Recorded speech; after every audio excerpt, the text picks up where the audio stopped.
साल 1998 की बात है। एक युवक रोहित नौकरी के लिए एक छोटे से शहर में रहने आया।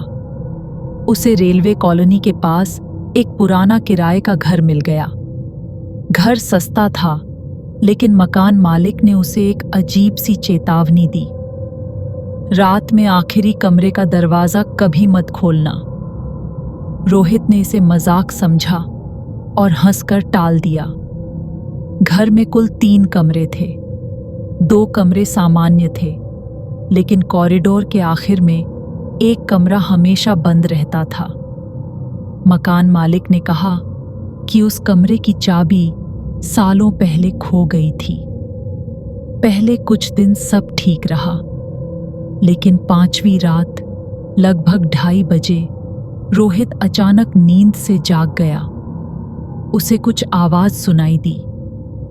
पहले तो लगा हवा की आवाज है, लेकिन फिर आवाज साफ होने लगी। कोई धीरे धीरे फुसफुसा रहा था। आवाज उसी बंद कमरे से आ रही थी। रोहित डर के मारे चुपचाप बिस्तर पर बैठ गया।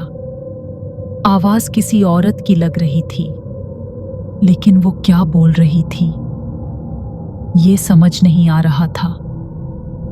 अगली रात फिर वही आवाज आई, इस बार और भी साफ, और अचानक ठक ठक ठक, दरवाजे पर किसी के खटखटाने की आवाज।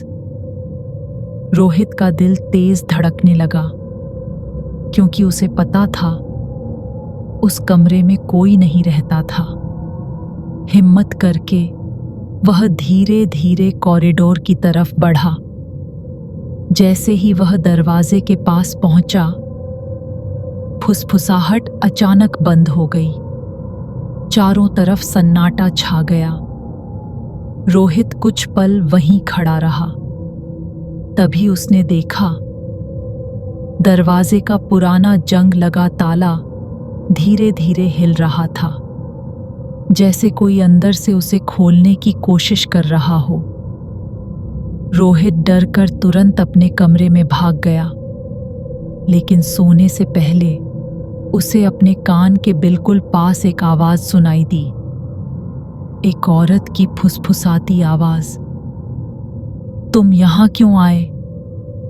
अगली सुबह जब रोहित उठा तो उसने देखा कि उस बंद कमरे का दरवाजा थोड़ा खुला हुआ था। सुबह रोहित कॉरिडोर में खड़ा होकर उस दरवाजे को देख रहा था। कल रात तो उस पर ताला लगा था, फिर ये खुला कैसे? डर के बावजूद उसकी जिज्ञासा बढ़ गई। उसने धीरे धीरे दरवाजा खोला। कमरे में धूल जमी हुई थी और अंदर एक अजीब सी बदबू थी। कमरे में सिर्फ एक पुरानी लकड़ी की कुर्सी और दीवार पर एक टूटा हुआ आईना था, और कुछ नहीं। रोहित ने राहत की सांस ली। शायद वो सब उसका वहम था, लेकिन जैसे ही वो कमरे से बाहर जाने के लिए मुड़ा, उसने आईने में कुछ देखा। उसके पीछे एक औरत खड़ी थी। उसके लंबे बाल उसके चेहरे पर फैले हुए थे। कपड़े पुराने और फटे हुए थे। रोहित तुरंत पीछे मुड़ा, लेकिन वहां कोई नहीं था। उसके हाथ कांपने लगे। धीरे धीरे उसने फिर आईने की तरफ देखा। औरत अब भी वहीं थी, और इस बार और करीब। तभी फिर वही फुसफुसाहट सुनाई दी, तुमने दरवाजा खोल दिया, अब तुम यहां से नहीं जा सकते। अचानक आईना जोर से चटक गया। रोहित डरकर कमरे से भाग गया। बाद में उसने पड़ोसियों से उस घर के बारे में पूछा।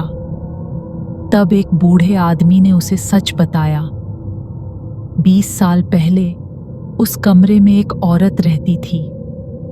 वो अपने पति का इंतजार करती थी, जो रेलवे में काम करता था।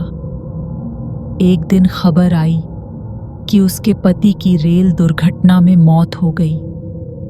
उसके बाद वो औरत पागल सी हो गई और खुद को उसी कमरे में बंद कर लिया।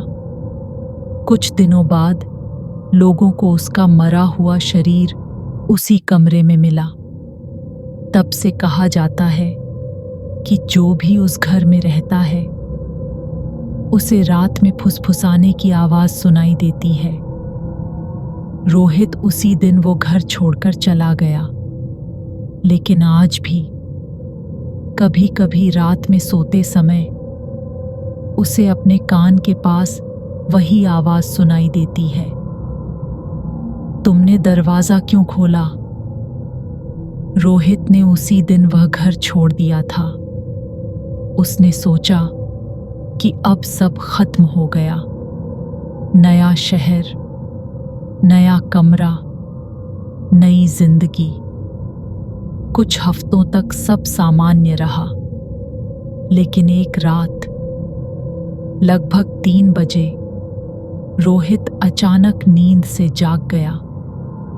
कमरे में अजीब सी ठंडक थी और फिर उसे वही आवाज सुनाई दी, फुसफुसाहट। रोहित का दिल जोर से धड़कने लगा। वही आवाज, वही लहजा जो उसने उस पुराने घर में सुना था। उसने डरते हुए कमरे की लाइट जलाई। कमरे में कोई नहीं था, लेकिन तभी उसकी नजर सामने लगे आईने पर पड़ी। आईने में कुछ लिखा हुआ था, जैसे किसी ने उंगली से धुंध पर लिखा हो। धीरे धीरे शब्द साफ होने लगे।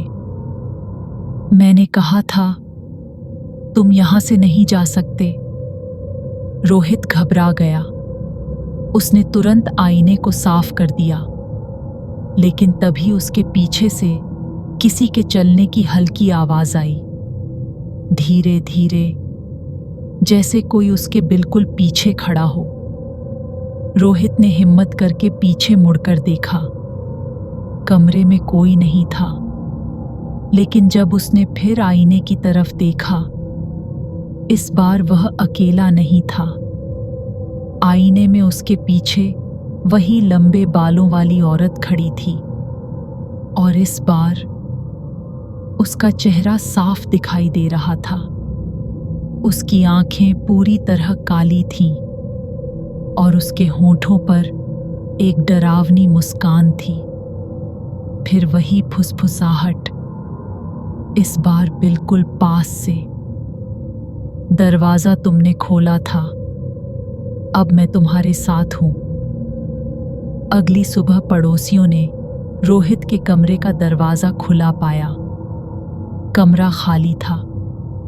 रोहित कहीं नहीं मिला, लेकिन कमरे के आईने पर एक नई लाइन लिखी थी, अब मैं अकेली नहीं हूं। और उसी दिन से उस घर में रहने वाले लोग कहते हैं कि रात के 3 बजे उन्हें 2 लोगों की फुसफुसाहट सुनाई देती है।